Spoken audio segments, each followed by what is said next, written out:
Earlier this month, on June 2nd, 3rd, and 4th, the North Georgia Annual Conference gathered in the Classic Center in Athens, Georgia for the 2022 Annual Conference meeting.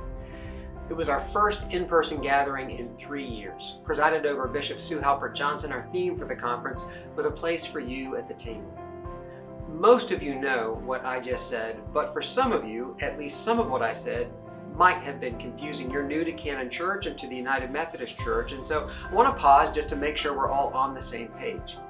Each local United Methodist Church belongs to an annual conference. For us, that's the North Georgia Annual Conference, the northern half of the state of Georgia. That annual conference includes over 800 churches, over 1,300 pastors, over 360,000 members. Each year, most often in early June, lay and clergy delegates from those local churches gather, most often at the Classic Center in Athens, for an annual conference gathering during which we worship God, receive reports, celebrate ministries, and make decisions that impact the ministry and mission of the North Georgia Annual Conference, the local churches in that conference. This year, representing Canon at that conference, we had 3 lay delegates, Deb Sumpter, Bob Klein, and Bob Hubbard. You'll hear from them in a moment. But before you do, I want to share some of the highlights from this year's conference. There were 3 services of worship. Really, the whole conference experience is really sort of blanketed in worship. We kicked off the conference with an opening service of worship on Thursday afternoon. In the middle of the conference on Friday afternoon, a service of remembrance was held during which we honored the lives of 42 clergy, spouses, and lay people who joined the cloud of witnesses in the past year. Finally, at the end of the conference on Saturday morning, we celebrated a service of licensing, commissioning, and ordination during which we licensed 11 new local pastors, commissioned 11 provisional elders, ordained 5 full connection deacons, and 13 full connection elders. Also during the conference, another highlight of the conference was the introduction of 5 guiding values and 5 areas of focus to guide our work in the years ahead. In addition, we adopted the lowest apportionment budget in 20 years. For those of you who don't know United Methodist speak, apportionments are the financial support we give to the church beyond our local church. It's how we get things done at the district, conference, and general church level. And as I mentioned, our annual conference adopted their lowest apportionment budget in 20 years. We also affirmed plans to relocate the United Methodist Center to Main Street and College Park. We celebrated the Barnes Fund grants of more than $780,000 invested in local church mission and ministry in the North Georgia Conference in 2021. We elected new boards and committees for the annual conference, and we endorsed the Reverend Dr. Byron Thomas as our Episcopal candidate. That means that when the Southeast jurisdiction meets in early November, Dr. Thomas will be a nominee for bishop. He may very well be elected bishop. I personally look up to Dr. Thomas and think he would be an outstanding bishop. In addition to those highlights, there were as well a few moments of grief. Early in the conference, on the first afternoon, Thursday afternoon, we ratified the disaffiliation of 70 churches. That means 70 local churches decided to exit from the United Methodist Church. Some will join the Global Methodist Church, a new denomination launched on May 1st. Others will remain independent. Also on Thursday, the clergy in their executive session approved the disaffiliation, the exit of 7 pastors from the United Methodist Church as well. That means that those pastors, along with the churches they serve, are leaving the United Methodist Church, some, as I mentioned, joining the Global Methodist Church, others remaining independent. We also recognized the closure of 7 churches at the end of the conference. And then finally, in a moment that was both sad and celebratory, we acknowledged or approved actually the retirement of 30 clergy, including our own Skip Johnson. That is really just a moment of celebration, a moment to honor God's work in and through them over their many years in ministry. It's also kind of sad for us as we get ready for Skip to leave as one of our appointed pastors, but remain as one of our dear friends. Finally, I want to share that the most moving moment for me at this year's annual conference came early, at the very beginning during the clergy executive session. Before the official business of the conference begins, the clergy all meet together on Thursday morning, and the first thing we did was sing 10,000 Reasons by Matt Redman. That's a contemporary song that many of you know. We were led by a tremendous praise band, but what struck me so powerfully was really two things. One, I just didn't realize how moved I would be to finally gather with hundreds, probably over 1,000 clergy in one place at one time. I didn't realize how much I had missed that. But then also the fact that we were singing this song that we clearly all know and love, and we sang it in English, Korean, and Spanish. It was for me a glimpse of heaven, of God's very people gathered together before the throne in the name of Jesus. Now, with their impressions and memories and takeaways from the annual conference, our three lay delegates, Deb Sumpter, Bob Klein, and Bob Hubbard. Hi, my name is Bob Hubbard. My family and I have been in Canon since the year 2000, and this was my first time going to annual conference. Hi, my name is Deb Sumpter, and I've been a member of Cline United Methodist since about 2007, and this was my second in-person time as a lay delegate at the conference. Hi, I'm Bob Klein. I've been with Canon for over 30 years, and this was my first annual conference.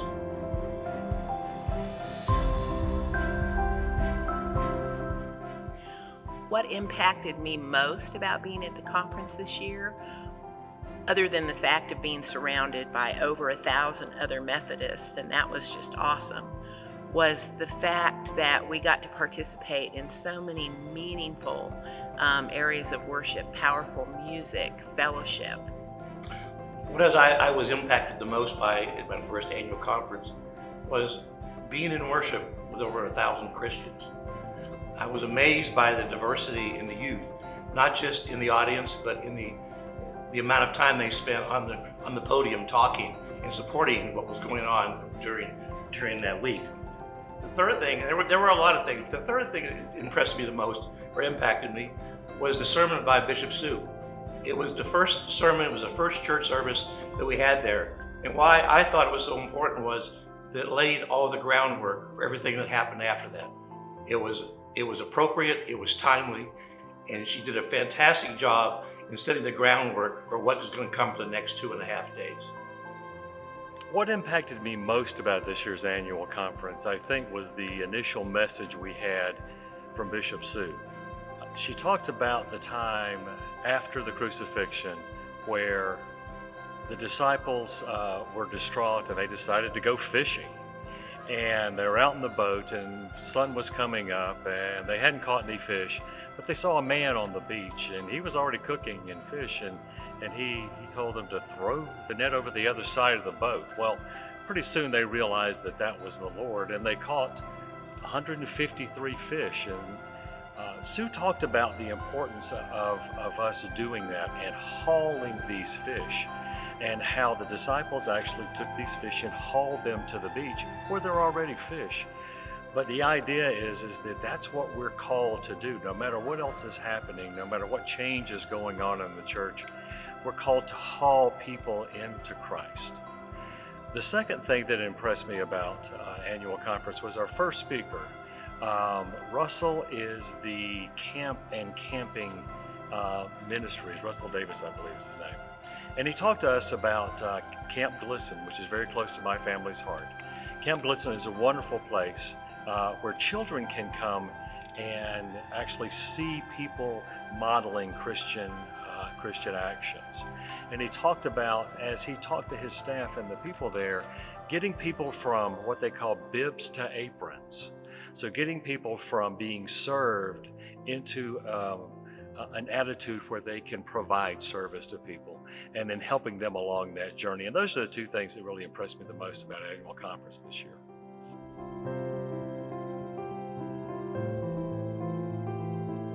What surprised me the most was I've been a Methodist for over 50 years, and quite honestly, I've had very little or no experience to what's happened at a macro level in the church. The analogy that I drew was like from the Wizard of Oz, and the wizard, and what was behind the curtain. So I kind of went in with a mindset of, okay, what's really going on in the Methodist church outside the church that I go to daily? And I was impressed or surprised by the amount of leadership, the quality of the leadership that took place, the communications. The meeting was well run, it was orchestrated, and it was timely and appropriate for the setting of what we were trying to accomplish. I was so impressed that I want to go back next year, and I've actually asked my wife Diane if she would like to go back with me because I got so much out of it during those 2.5 days. What surprised me about the conference, I'm not really sure that I was surprised by it, but after reading in the news about how 70 churches were going to disaffiliate from the church and just being afraid that that would be contentious, was the fact that the whole process was handled with so much grace and compassion and prayer. I think a couple of things surprised me about the annual conference this year. First of all, I'd never been to one, so I had no idea the scale. 1,200 people is a lot of people, over 1,000 people voting on anything that was there.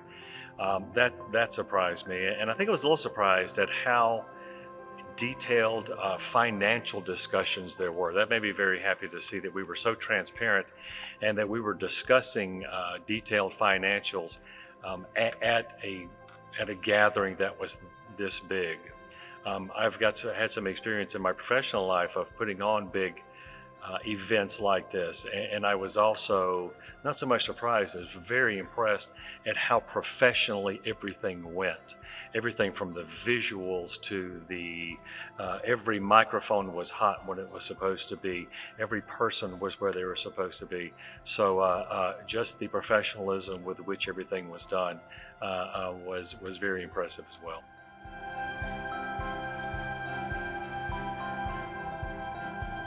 I think it's important for people to know that we're not alone. It was wonderful to be at annual conference and see a lot of Canon alumni. Having been in this church for over 20 years, it was great to see Terry Walton in a position of leadership. It was great to see Tom Elliott in the halls and seeing Blair and Will Zant and seeing Amy Morgan. And there were lots of other Canon alumni there.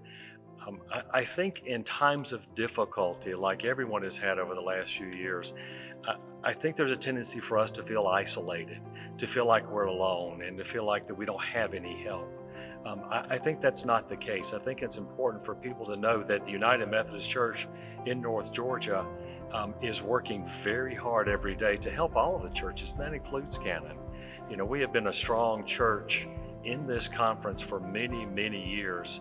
And even though we've gone through some difficult times, there are people that are praying for us every day. And I think that's important for us to remember.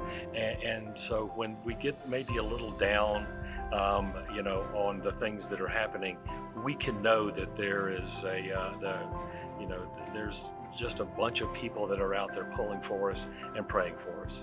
What I think is important for people to know that came out of this thing can really be summed up in 3 words: inclusive, transparent, and non-traditional. That was really the way the meeting was run. It was open to all. Positive and negative feedback came forth.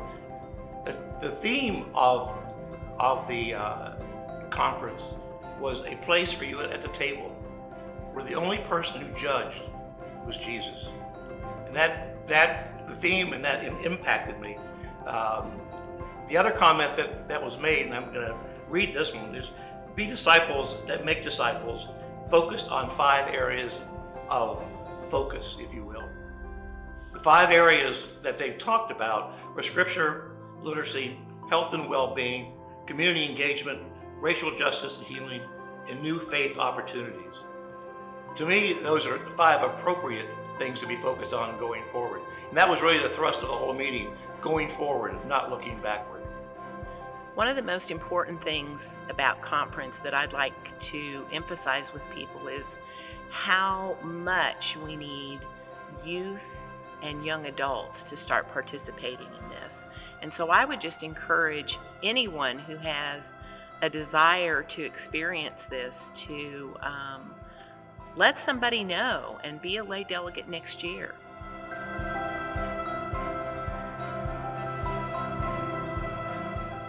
What did I learn about the United Methodist Church and at this year's conference? I would say, as someone who didn't grow up Methodist, I learned a lot about actions and functions and the business and behind the scenes of how the church operates. And I guess the other thing was how many different organizations are affiliated with the United Methodist Church. They had a room set up with booths and tables, and it was just amazing how many people like UMCOR and the Boy Scouts and Wellroot, just to name a few, are affiliated with our church. I learned a great deal by attending conference.